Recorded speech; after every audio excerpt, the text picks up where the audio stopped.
राधे कृष्ण कृष्ण कृष्ण राधे राधे, राधे श्याम श्याम श्याम श्याम राधे राधे, राधे श्याम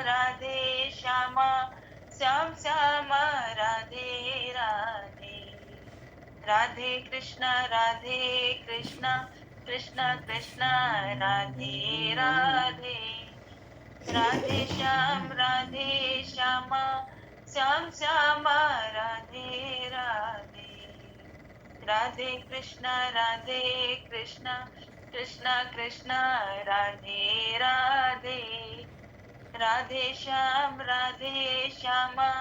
श्याम श्याम राधे राधे, राधे श्याम श्याम श्याम श्याम राधे राधे, हरे कृष्ण कृष्ण कृष्ण कृष्ण कृष्ण हरे हरे हरे, हरे हरे राम राम राम राम राम हरे हरे, हरे कृष्ण कृष्ण कृष्ण हरे हरे, हरे राम राम राम हरे हरे, हरे कृष्ण कृष्ण कृष्ण हरे हरे, हरे राम राम राम हरे हरे, हरे राम राम राम हरे हरे, राधे कृष्ण कृष्ण कृष्ण राधे राधे, राधे श्याम श्याम श्याम राधे राधे, राधे श्याम श्याम श्याम राधे राधे, राधे श्याम श्याम श्याम राधे राधे, तुलसी राधे कृष्ण चंद्र भगवान की। वंशी विभूषितकरान्नवनीरदाभात् पीताम्बरादरुणबिम्बफलाधरोष्ठात् पूर्णेन्दुसुन्दरमुखादरविन्दनेत्रात् कृष्णात् परं किमपि तत्त्वमहं न जाने, कृष्णात् परं किमपि तत्त्वमहं न जाने। पूर्व प्रसंग में प्रसंग आया कि गोपियों के भीतर रासलीला के समय सूक्ष्म अभिमान आ गया। कहाँ से आ गया? अरे जिनका सर्वस्व श्री कृष्ण में समर्पित है और भगवान जिससे एक बार मिले उससे भगवान का वियोग नहीं हो सकता, और इनको ब्रह्म स्पर्श प्राप्त हुआ, कहाँ से अभिमान आया, कैसे वियोग हो गया? वस्तुतः प्रभु ने अपनी लीला दिखाई, गोपियों के भीतर उस अभिमान को स्वयं ही उत्पन्न कर दिया। गोपियों को अभिमान नहीं हो सकता था, अरे वो तो निष्काम है, विशुद्ध हैं। तो ये जो सूक्ष्म अभिमान आया ईश्वर की इच्छा से ही आया। अब प्रभु को जो लीला करनी है, माया को तो सहयोग देना होता है। स्वजन मोही का माया ने मोहित कर लिया।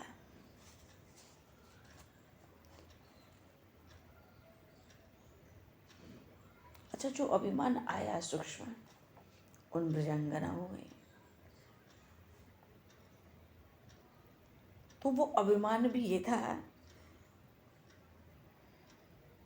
कि श्री कृष्ण हमारे अधीन हो गए। हम नाचती हैं तो वो नाचते हैं, हम गाती हैं तो वो गाते हैं। किसी को जल चाहिए तो कृष्ण ला कर देते हैं, किसी को पंखा भी झल रहे हैं, हवा भी कर रहे हैं, कोई थक रही है तो चरण सेवा कर रहे हैं, किसी के अन्य वस्त्रों की संभाल भी कर ले रहे हैं,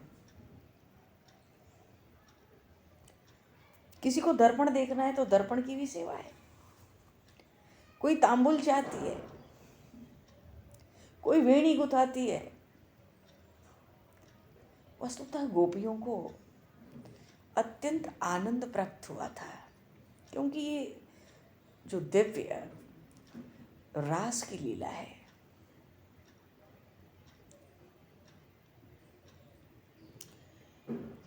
ये तो शुद्ध जीव का और परमात्मा का मिलन है। पहले तो गोपियाँ और कृष्ण थे, फिर सब गोपियाँ ही गोपियाँ, फिर कृष्ण ही कृष्ण। ब्रह्मा जी दर्शन कर रहे थे, ब्रह्म का ब्रह्म के साथ विलास, इसी का नाम रास हुआ।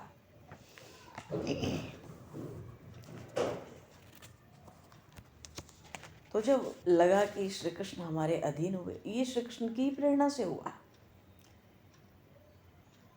तो वो स्वयं को देखने लगी। प्रभु अंतर्ध्यान हो गए, अंतर्हित हो गए, भीतर ही छिप गए, हृदय में ही प्रवेश कर गए। अभिमान का, सूक्ष्म अभिमान का पर्दा, वो भी प्रभु की प्रेरणा से, वो तो आंखों पे पर्दा है, भीतर थोड़े ही है। तो आंखों पे पर्दा है तो दिखाई नहीं दे रहे अब। तो उनको मालूम पड़ा कि परमात्मा का वियोग हुआ। प्रभु का अंतर्ध्यान होना उनकी लीला है। चंद्रावली सखी है रासलीला में। अरे श्री जी अपनी अष्ट सखियों के साथ ही तो हैं, चंद्रावली उनमें से एक सखी है।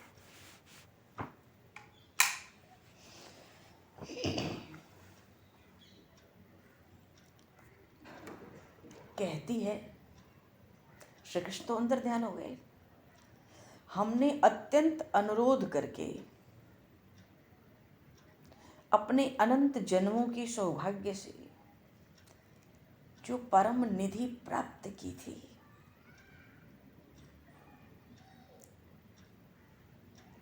अपने अभिमान में आकर हमने उसको खो दिया।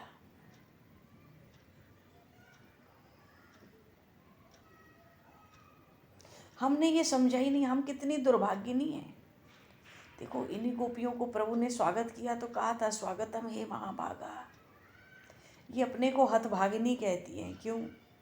अरे उनको पता होना चाहिए कि हृदय में रहने वाले हरि तो गर्व का हरण करते।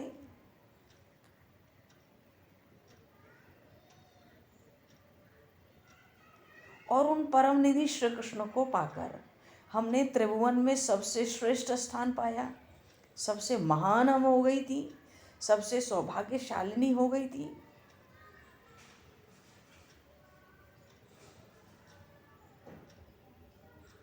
हमें ऐसा सौभाग्य प्राप्त हो गया था उन श्री कृष्ण के साथ, मानो ये जो उमा, रमा, शारदा, हम तो अपने चरणों में भी उनको बैठने योग्य नहीं समझ रही थी। और वही हम अब भाग्यहीना कंगालिनी है। क्यों? श्री कृष्ण चले गए। तो जब श्री कृष्ण का धन ही खो दिया तो अब तो कहीं हमारा आश्रय नहीं। अब ये संसार तो ऐसा लग रहा है मानो साए साए करता मुख फाड़े खाने को आ रहा है, कराल सर्प, काल सर्प की तरह।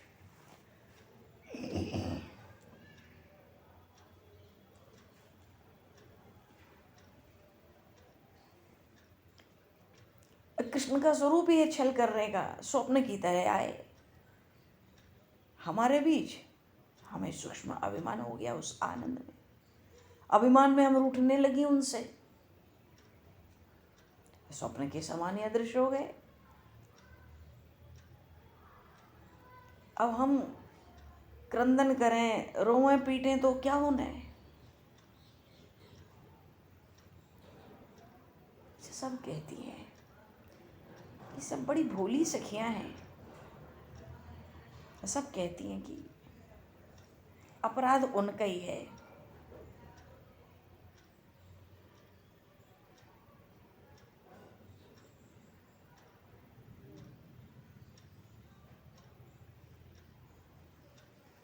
चंद्रावली सोचती है सबसे ज़्यादा अपराध तो मेरा था। क्यों? और ये सखियाँ मेरी इतनी भोली हैं, मुझे कोई दोष ही नहीं दे रहा है, क्योंकि भाई वियोग तो सबको हो गया एक कृष्ण के जाने से। क्षमा नहीं करना चाहती चंद्रावली अपने को। क्यों? सबसे अधिक अभिमान मेरा ही था, मैं ही तो बहुत बोलने वाली बन गई थी।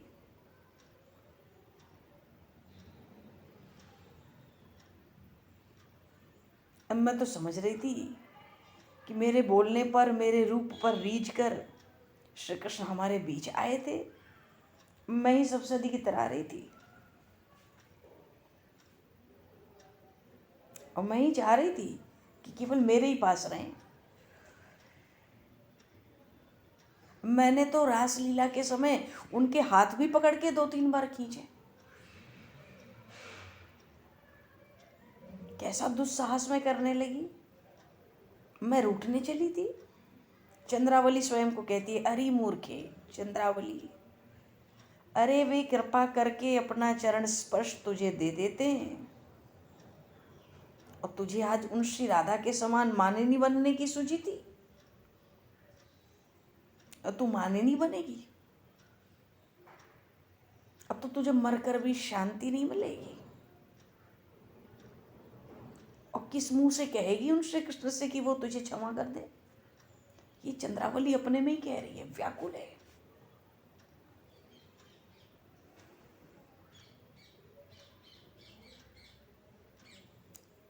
और मेरी स्वामिनी जी की ये जो और मेरी सखियां हैं, ये भी थोड़ा मुझे झिड़कती, कोसती, दोष लगाती, अपराधी कहती तो थोड़ी शांति भी मैं पाती। पर ये सब कितनी सरल हैं, सबकी सब एक दूसरे के गले लिपट कर रोती हैं और सब यही कहती हैं, हाय सखी, श्री कृष्ण मेरे अपराध से ही रूठ कर चले गए।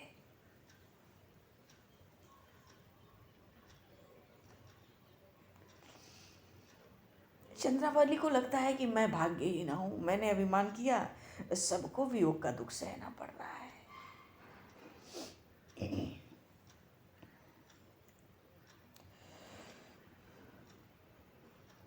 अब मुझे सब मिलकर मारो, सब मिलकर मुझे आज श्राप दो। अब तुम सब इतनी सरल भोली क्यों हो? मुझे क्यों अपने हृदय से लगाती हो? अब मैं तो तुम्हारे स्पर्श के योग्य भी नहीं रही। मेरा श्रीअंग तो इस समय अमंगल और कलुषित है, मत छुओ, मुझे मत हृदय से लगाओ।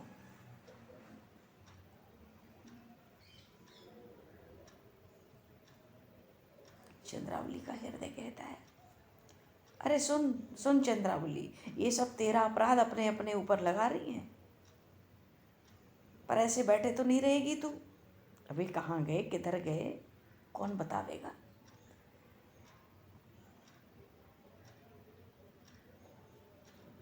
अब वृक्ष तो ऊंचा ऊंचा सिर करके खड़े हैं, ये वृक्ष तो दूर तक देख सकते हैं। देखो वट का वृक्ष भी बहुत ऊंचा होता है, कदम्ब भी, अर्जुन भी, पीपल भी, सब ऊंचे ऊंचे होते हैं। चंद्रावली सोचती है, हम सब अबलाओं पर ये वृक्ष क्यों नहीं कृपा करते? क्यों? अरे ये तो बहुत दूर तक देख सकते हैं, ये बड़े ऊंचे ऊंचे हैं।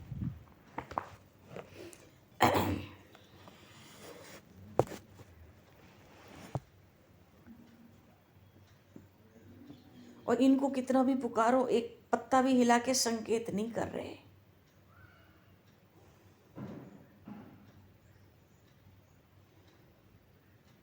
इस समय हमारा एक पक्षी भी उन हृदय धन, प्राण धन, जीवन धन श्री कृष्ण की ओर नहीं जा रहा है कि हमें पता पड़े वो श्री कृष्ण कहाँ है। और वृंदावन के ये वृक्ष कोई जड़ थोड़ी है, अरे ये तो तपस्वी है, मौन व्रती है।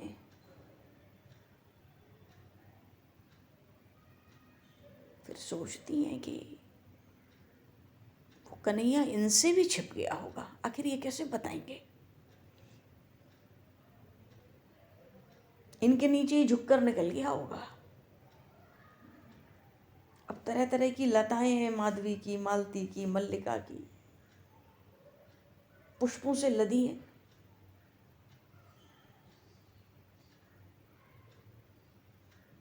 जरूर श्री कृष्ण का इनको स्पर्श हुआ है, तभी तो ये इतनी प्रसन्न है। कहीं इन्हीं की लताओं के भीतर जो निकुंज है, इसी में तो वो वनमाली नहीं छिपे है। पर कोई भी लता बोलती नहीं आज हमसे।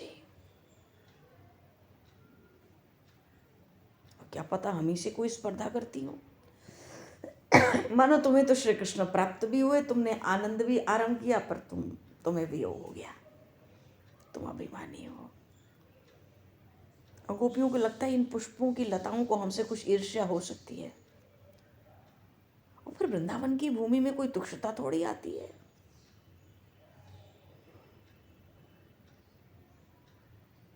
कोई तुच्छता आएगी कि ये हमसे ईर्ष्या करेंगी? नहीं नहीं, वो कृष्ण ही बड़े निष्ठुर, बड़े चंचल हैं, चतुर चूड़ामणि हैं।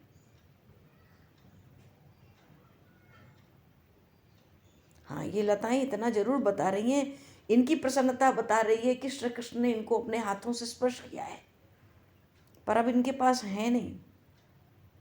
कहीं कहीं देखो ना, पुष्पों को गिरा रही हैं, खुद ही रो रही हैं। ये पुष्प गिरते ही नहीं श्री कृष्ण होते तो। ये आम का पेड़, जामुन, नीम, तमाल, ये सब मौन है। जमुना के किनारे हैं, पर कितने दुखी दिख रहे हैं।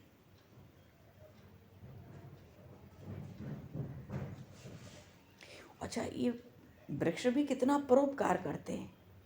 आज गोपियों को लगता है तो एक परोपकार हमारे ऊपर करें, नंदनंदन का पता बता दें हमें। इन्होंने जरूर देखा होगा, पर देखो ना, हमारे दुख से इतने दुखी हैं क्योंकि परोपकारी हैं, ये भी रो रहे हैं। इनके पत्तों से टप टप बूंदें गिर रही हैं, ये इनके अश्रु ही तो हैं। हमारे दुख से ये भी दुखी है। इतने में तुलसी जी का पौधा दिख गया। अरे तुलसी, तुम तो बड़ी कल्याण करने वाली हो, और तुम्हारा त्याग तो हमारे वनमाली कभी भी नहीं करते। और तुम्हारे पत्तों की माला, और उस पर भी भंवरे उनके वक्ष पर गुंजार करते रहते हैं। और तुम तो भगवती हो, बड़ी दयामयी हो, तुम बड़ी आशीर्वादमयी हो, सबकी इच्छा पूरी करती हो। तो हम गोप कन्याओं पर इतनी कृपा करो कि हमारे हृदय को चुराकर बताओ वो श्री कृष्ण कहाँ चले गए।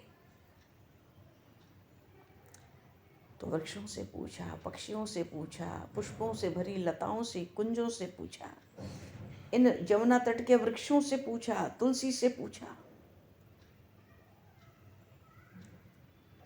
ये गोपियां तो तुलसी जी से कहती हैं, हे देवी तुम तो उसी की हो, पर वो हमारा भी तो सर्वस्व है। क्या तुम भी उससे छली गई हो? क्यों, तुम्हारे पत्ते भी तो गिर रहे हैं, लगता है तुम्हारे पास से भी नहीं निकला आज वो। पृथ्वी पे दृष्टि गई, कितने हरे हरे तृण हैं, इतना रोमांच इस पृथ्वी देवी को कहाँ से मिला, कहाँ से आया? जरूर नंदनंदन का, उन मनमोहन का चरण स्पर्श इसको प्राप्त हुआ। वराह अवतार में भगवान वराह ने इस पृथ्वी का आलिंगन किया था, उस आलिंगन का स्मरण हो गया होगा इसको। कहीं भी हो, हमारा भी तो श्याम सुंदर इन्हीं पृथ्वी पर कहीं होगा। बारंबार विनती करती हैं सबसे, हे पृथ्वी देवी आप दया करो, आप ही उसका पता बतला दो।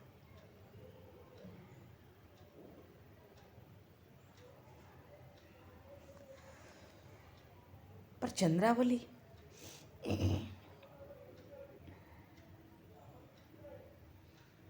चंद्रावली को सबसे ज्यादा दुख है ना। वो तो कहती है भैया तू इस योग्य नहीं है। अरे कहाँ तो अमृत की वर्षा करने वाले वो घनश्याम, और तेरा दोष सबसे अधिक था। तू ही आज माननी बनना चाहती थी। स्वामिनी जी कह रहे थे तेरे कारण तो सबको वियोग हुआ, उन श्री कृष्ण का। तेरे अभिमान के विष ने इन सब गोपांगनाओं की ऐसी दशा कर दी।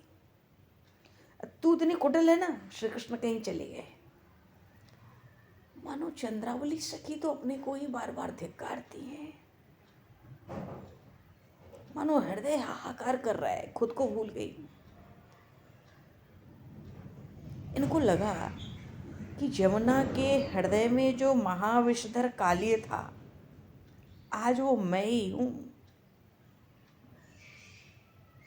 वो तो पुकारने लगी सब गोपियों में, अचानक बचो, सब मुझसे बचो, मैं कालिय हूं, मैं सबको दंश करके मार दूंगा। क्यों? मेरा विष असहनीय है।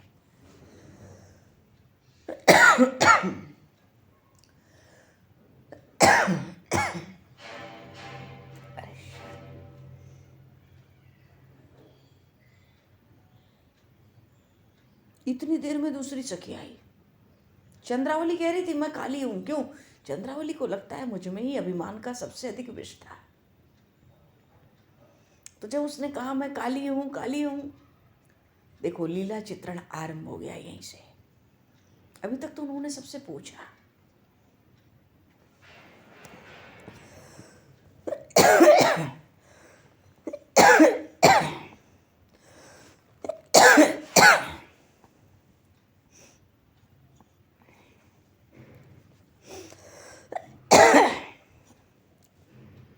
एक ने इतने देर में चंद्रावली का सिर झुका दिया। क्यों? वो कह रही थी मैं काली हूं। तो जिसने सिर झुकाया वो तुरंत आकर उसके ऊपर अपना पैर रखकर पुकारने लगी, दुष्ट सर्प भाग जा, छोड़ दे इस कालिंदी के हृदय को। जानता नहीं दुष्टों का दमन करने वाला कृष्ण मैं अवतार ले चुका हूं। बोलिए श्री कृष्णचंद्र भगवान की जय। लीला का चिंतन नहीं है, चित्रण है। ये गोपियां उन श्री कृष्ण की लीलाओं का चित्रण करने लगी।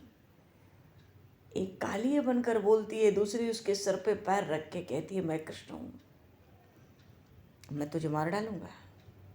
उस समय बड़ी शांति मिली चंद्रावली सखी को, क्योंकि ये गोपांगनाएं वो समझती हैं कि ये तो परम पुण्यवती हैं, इनके चरणों का स्पर्श मेरे मस्तक को प्राप्त हुआ, मैं तो सचेत हो गई, मैं तो शांति पा गई। इतना पुण्य मेरा कहाँ था कि उन मेरी स्वामिनी की सहचरी मेरे सिर पे अपने मस्तक धरे।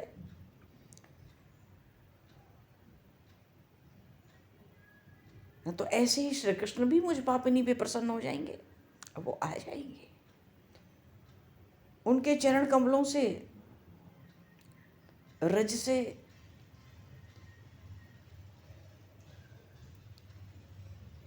श्री कृष्ण के चरणों की रज जब मुझे प्राप्त होगी, मेरा अभिमान दूर हो जाएगा, वो मेरे अवगुण भूल जाएंगे और इस रज के नाते अपना प्रेम प्रदान करेंगे।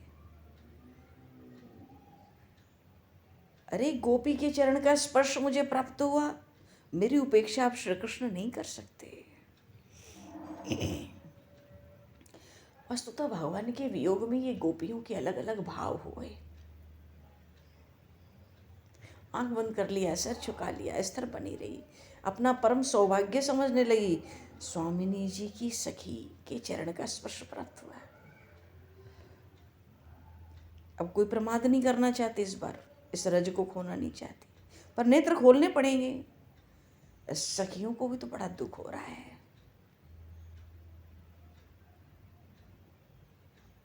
और वो सुन रही थी, गोपियां अपने को ही कह रही हैं मैं कृष्ण हूं, मैं कृष्ण हूं। कोई अपना उत्तरीय उठा के पुकार रही है, अरे ओ गोपू, इस वर्षा से, इस वायु से निर्भय हो जाओ। वो कृष्ण बन गई। कृष्ण गोप सखाओं में वन में गौचारण करते समय कैसी कैसी लीला करते, वैसी वो अपने उत्तरीय को उठा के बोलने लगी, अरे ओ गोपों, अरे ओ सखाओं, किसी का भय ना करो, मैं गिरिराज उठाऊंगा और इस इंद्र का मैं सब उपाय कर दूंगा।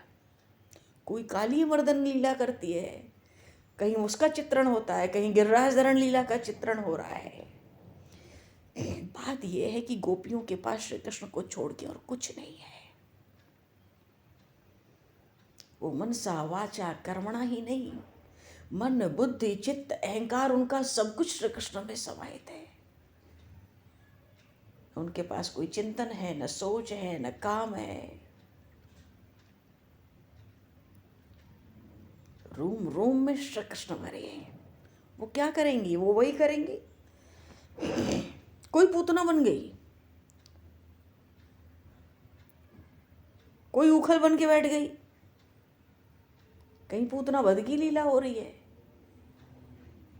कहीं उखल बंधन लीला हो रही है। उखल से अपने ही उत्तरीय को बांध दिया और भय का नाटक करने लगी। और जैसे वो प्राणधन जीवन धन श्री कृष्ण चलते हैं, कैसी चाल है उनकी, वैसी झूमती हुई चल रही है। कोई ललित त्रभंगी होकर खड़ी हुई है, कोई छोटी सी लकड़ी लेके उसकी मुरली बनाई हुई खड़ी हुई है। भाव ये था, और वस्तुतः बात भी ये थी कि जिस गोपी के हृदय में श्री कृष्ण की जिस लीला ने विशेष रूप से घर कर लिया था, वो उसी लीला से अधिक प्रभावित थी। और वो गोपी उन्हीं लीलाओं के साथ कह लो कि अपना जो एक तादम्य होता है ना, वो ही स्थापित कर रही थी। वो ये मानना ही नहीं चाहती कि श्री कृष्ण का कोई वियोग है।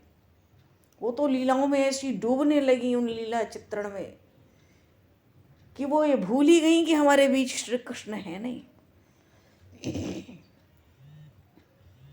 पर जब ये गोपियां ऐसी लीलाएं की करने लगी तो चंद्रावली देख रही थी विशेष, उसको बहुत दुख हुआ, क्योंकि उसको ये नहीं भूलता कि श्री कृष्ण नहीं है। और उसमें सबसे अधिक आज मेरा अभिमान था। और मेरे कारण ही, मेरे अपराध के कारण ही सबकी ऐसी दशा हो रही है। चंद्रावली सखी को लगता है मानो पृथ्वी फट जाती, मैं उसमें समा जाती, और पृथ्वी पे सिर पटक नहीं जा रही थी।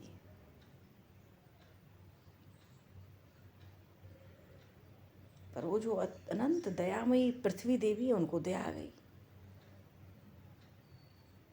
कैसे दया आ गई? जहां वो सिर पटकने जा रही थी, चंद्रावली ने देखा, अरे इन नंदगन श्याम सुंदर के चरण चिन्ह तो यहाँ है, तो चरण रज मस्तक से लगाऊं कि सिर पटकूं? नहीं, प्राण नहीं दूंगी। हमारे श्याम सुंदर यहीं कहीं आसपास है, क्योंकि उस चरण चिन्ह में जौ का चिन्ह, ध्वजा, अंकुश, वज्र, कमल, छत्र, चक्र, स्वस्तिक, अष्टकोण, शंख, घट, मत्स्य, त्रिकोण, बाण, धनुष, सब कुछ तो है। अर्धचंद्र बिल्कुल स्पष्ट दिख रहे हैं।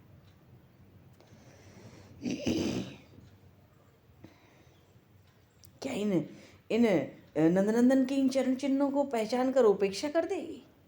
आंख फाड़ फाड़ कर एक एक चिन्ह को देखती रही। फिर उसने सब सखियों को पुकारा, अरे सखियों, ये चरण चिन्ह है उस चतुर चूड़ामणि छलिया के, वो इधर आया है। सब दौड़ आई, झुक गई। अरे उनके चरण चिन्ह ही हमारे जीवन धन है, आधार थे, यही तो जीवन थे, यही हमारा सर्वस्व थे। गोपियां उन चरण चिन्हों को स्पर्श नहीं करती हैं, क्यों? मिट जाएंगे। ऐसा साहस कोई गोपी नहीं करती कि इन चरण चिन्हों को स्पर्श कर लो, मिट जाएंगे, वो भी डर है।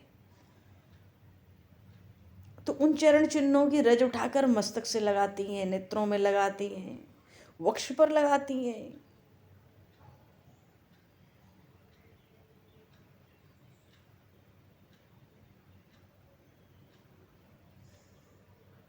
पर कैसे उठा भी नहीं पा रही हैं। रज भी उठाएंगी तो ये चरण चिन्ह मिट जाएंगे, और अगर ये चरण चिन्ह मिट गए तो फिर हम कहाँ की होंगी? क्या बचेगा? अभी कुछ तो आश्रय मिला, चरण चिन्ह तो मिले उन नंदनंदन के। बड़ी सावधानी से उन चिन्हों को सुरक्षित रखकर उसी के सहारे आगे बढ़ती है। थोड़ा आगे बढ़ी, ललिता सखी ने पुकारा, अरे मेरी स्वामिनी को वो साथ लेके गए हैं। चंद्रावली पहुंच गई, उसने भी झुक के चरण चिन्ह देखे, क्योंकि कुछ छोटे चरण चिन्ह थे और पहले देखे हुए उन पद चिन्हों के साथ ही थे, क्योंकि जुगल सरकार के चरणों में चिन्ह तो एक जैसे हैं। अब बाएं दाएं चरण का बस भेद है, चिन्ह तो बिल्कुल एक जैसे हैं, पर चिन्हों के आकार कहीं छोटे भी दिख रहे हैं साथ साथ में। उन पद चिन्हों में भी बिल्कुल स्पष्ट ध्वजा, कमल, छत्र, पर्वत, शक्ति, सिंहासन, रथ, चक्र, चंद्र, अंकुश, लता, गदा, मत्स्य, शंख। ललिता सखी कहती है, अरे ये तो मेरी स्वामिनी श्री लाडली जी के चरण चिन्ह हैं। क्यों? इनमें से प्रत्येक चिन्ह को मैं खूब पहचानती हूँ। हाँ,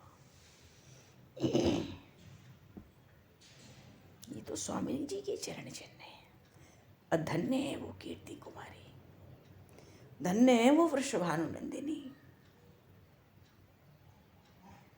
इन्होंने पता नहीं कितनी आराधना की होगी, क्योंकि इनके हृदय में कभी वो सूक्ष्म अभिमान भी प्रकट नहीं हुआ। याद करो, हम सबकी कलशियां ले लेके जमुना जी के तट पर वो पटका करते थे, फोड़ा करते थे, पर स्वामी जी ने हमेशा ही उनको अपनी कलशी अपने हाथ से दे दी। जैसे वो उनकी ओर दृष्टि उठाते वो स्वयं दे देती थी। उनकी कलशी को न तो तोड़ा न फोड़ा, बल्कि उनकी कलशी के जल से हम ही को नहला देते थे, हमारे साथ खींचातानी करते थे, पकड़ पकड़ के हमें झकझोर झकझोर के गिरा देते थे। हम पे दया नहीं आती थी उनको। वही कहती है, सखी याद कर उस घोर सांकरी में सबकी दही की मटकियां उन्होंने तोड़ी, फोड़ी, खाई, लुटाई, पशु पक्षियों को, वानरों को, सखाओं को लुटाया, पर किसी की मटकी का दही नहीं खाया। और स्वामिनी जी से उन्होंने याचना की, घुटने के बल बैठ गए थे, और जैसे ही दोनों हाथ मिला के फैलाए, हमारे लाडली जी ने स्वयं ही उनको दही की मटकी दे दी थी अपनी, और बड़े प्रेम से स्वयं पाया। उसमें से फिर किसी को भी नहीं दिया दही, स्वयं अकेले ही सब पा गए। अब गोपियों को हर लीला का स्मरण हो रहा है। हमारी स्वामिनी जी में कभी भी सूक्ष्म अभिमान का भी प्रवेश नहीं हुआ, इसलिए उन नंदनंदन की अत्यंत प्रेम भाजना है। धन्य है वो, न जाने कितनी आराधना की होंगी उन श्याम सुंदर की।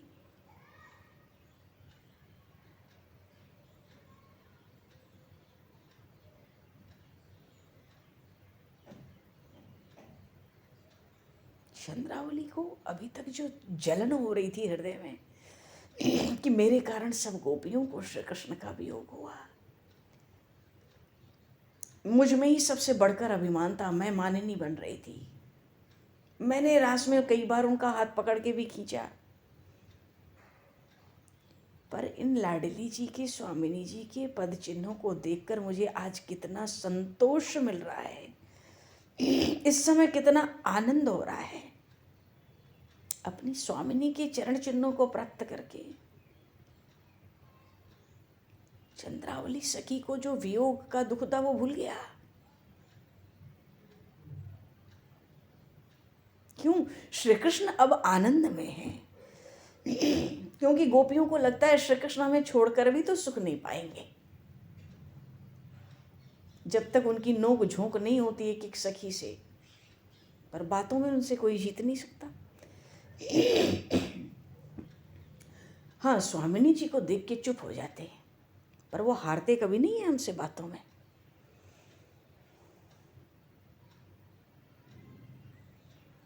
चंद्रावली सखी के हृदय की सब व्याकुलता अब समाप्त हो गई।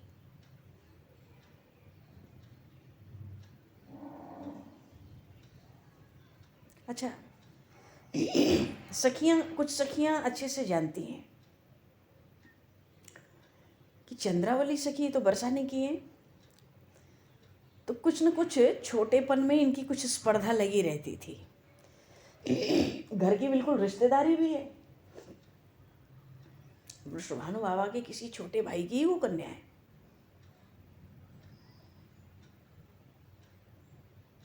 कौन, रघुनाथ बाबा रहते थे बरसाने में,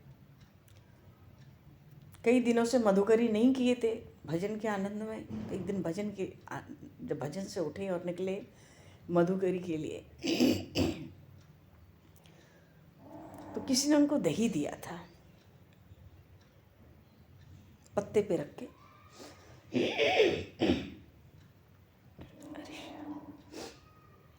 दही दिया था। तो उन्होंने पूछा कि ये दही किस गांव की है। अब स्मरण नहीं हो रहा है चंद्रावली सखी की गांव का क्या नाम है। बरसाना में कई छोटे छोटे गांव है ना, ऊपर नीचे सखियों के। गैवर वन की परिक्रमा में सब आ जाते हैं। परिक्रमा भी छोटी सी है। बाबा ने पूछा कौन से गांव की, किसके घर की ये दही है जिसकी मधुकरी कर रहा हूं। सामने वाले ने कह दिया चंद्रावली सखी के गांव की है। अभी 400 वर्ष पूर्व बात है।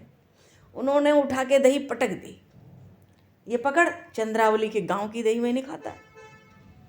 सामने वाले को आश्चर्य हुआ, इसमें भी कोई बात है। बाबा 13 जन्म तो बरसाना में बीत गयो, ऐसो तो श्री जी को प्रेमी है, और चंद्रावली सखी ने तो कहा बिगाड़ो, काहे बात पे इतना खींच रहे हो बाबा। तो बाबा ने बहुत पूछने पर बताया, ये चंद्रावली जब बड़ी छोटी थी तो हमारी लाडली जी से स्पर्धा करती थी। श्याम सुंदर को सुंदर सुंदर पुष्पों का हार अर्पित करने के लिए श्री जी की बगीची से अंधेरा जब रहता ना, तभी कोमल कोमल सुगंधित पुष्प ले आती कि कहीं ये राधा ना कोई सुंदर हार बना ले, सुंदर हार मैं बनाऊं और कन्हैया को नंदनंदन को मैं धारण कराऊं। तू जाने ना है, ये चंद्रावली सखी बचपन से ही हमारी लाडली जी से स्पर्धा करे। वो तो देखते ही रह गया भगत। वो चंद्रावली सखी कब हुई द्वापर के अंत में, ये लीलाएं कब हुई, और इस बाबा को अभी तक उससे दुख है। कहने का भाव है, गोपियों में काफी हद तक लोगों को पता था कि भाई चंद्रावली का तो स्वामिनी जी से कुछ स्पर्धा इसकी चलती रहती है भीतर।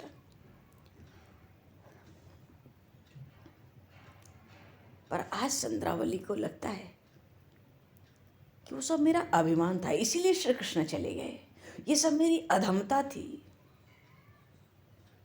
और फिर मैं विवश हूँ, कहाँ मैं उन श्री राधा जी के सामने अपना मुख, अपना सर्वस्व, कभी भी तो उन श्याम सुंदर को मैं समर्पित नहीं कर सकी।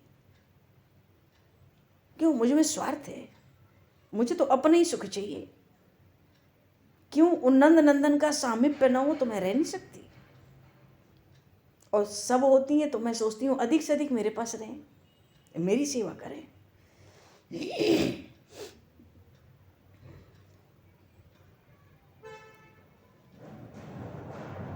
और वो श्री कृष्ण परम संकोची हैं। ऐसे तो बातों में उनसे कोई नहीं जीत सकता, पर परम संकोची भी हैं। संकोची इसलिए कहती है चंद्रावली सखी क्योंकि श्री कृष्ण को किसी का हृदय तोड़ना नहीं आता, हृदय भंग करना नहीं आता है। और इनका ये जो कोमल स्वभाव है, इसका मैं हमेशा से उन श्याम सुंदर से अनुचित लाभ उठाती रही हूं, और यही मेरा बल है। उनका शील, उनका संकोच पाकर तो मेरा बल बढ़ जाता है। ये वही चंद्रावली है जो सबसे ज्यादा लड़ाई करती है प्रभु से, यही लड़ती है सबसे आगे। पर श्री जी के संकेत पर, मानो श्री जी तो इसको बिल्कुल खुली छुट्टी दे देती हैं, जैसे चाहो नंदनंदन से बात करो, हम तो सब सुन रही हैं। धमकाती है, हड़काती है। चीरहरण की लीला की प्रभु ने, सब तो हाथ जोड़ जोड़ के आग्रह कर रही थी, पर चंद्रावली कहती थी वृषभानु बाबा से तेरी शिकायत करूंगी, तू समझ जाएगा, तू बड़ा ढीठ हो गया है ये गौचारण करते करते, तू इतना स्वतंत्र है ना, तू बड़ा ढीठ हो गया है। ये हड़काने धमकाने की बात हमेशा से यही करती है, पर आज इसको स्मरण हो रहा है, अपने उन श्याम सुंदर के शील संकोच को पाकर ही तो बलवान बनी थी।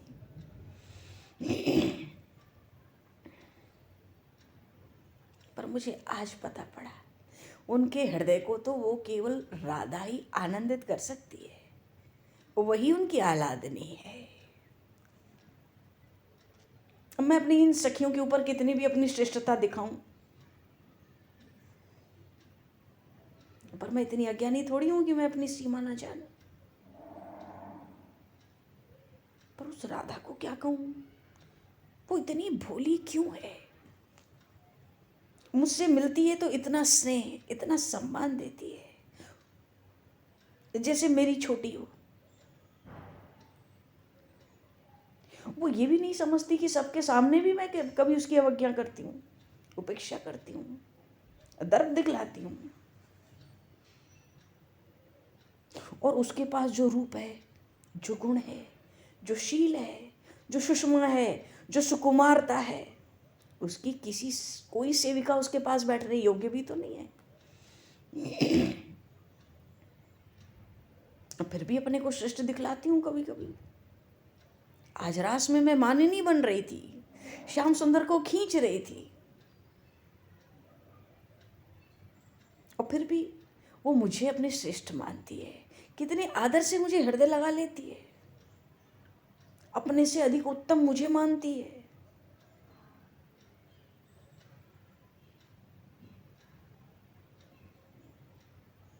इसका शील विनय कैसा है। श्याम सुंदर सर्वथा इस राधा के अधीन है।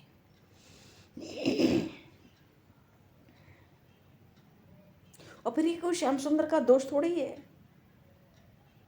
ये तो श्री राधा के अनंत सौंदर्य है, उसके अनंत शील का प्रभाव है।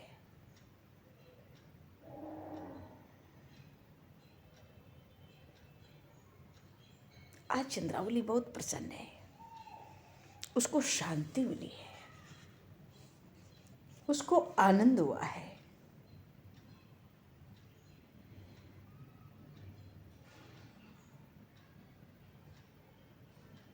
चंद्रावली सोचती है हमारी लाडली जी को अपने सुख का तो कभी स्मरण रहा ही नहीं, वो तो हम सखियों की सन्निधि में ही प्रसन्न रहती हैं।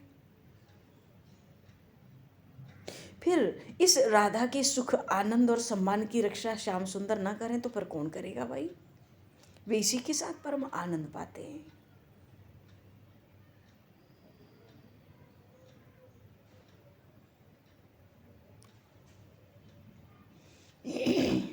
बोलिए श्री भक्त वत्सल भगवान की जय। ये गोपी का गीत चल रहा है, ये गोपी गीत का प्रसंग है। ये भुजंगनाएं प्रभु के वियोग में उन भगवान की ही लीलाओं का चिंतन न करके चित्रण कर रही हैं। हर लीला का मंचन हो रहा है। कोई कृष्ण बनता है, कोई यशोदा मैया बन जाता है, जैसी लीला होती है, जिसके हृदय में जिस लीला का अधिक प्रभाव होता है। कोई नंद बाबा बन जाता है, कोई ग्वाल सखा बनता है, कोई दाऊ बनता है, कोई भद्र बनता है, कोई तोक बन कर उछलता है, कहीं पूतना बध तो कहीं काली अमर्दन तो कहीं गोवर्धन धारण, कहीं उखल बंधन, कहीं माखन चोरी।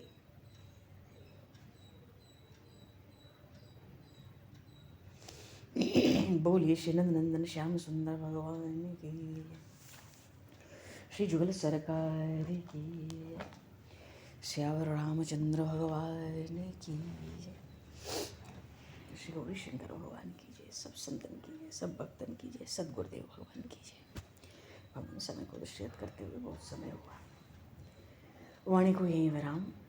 वाक्य पुष्पांजलि प्रभु के श्री चरणों में सादर समर्पित। आप सभी को भी यथा योग्य जय श्री राम, जय जय श्री राधे, हरि शरण। जय श्री राम, जय श्री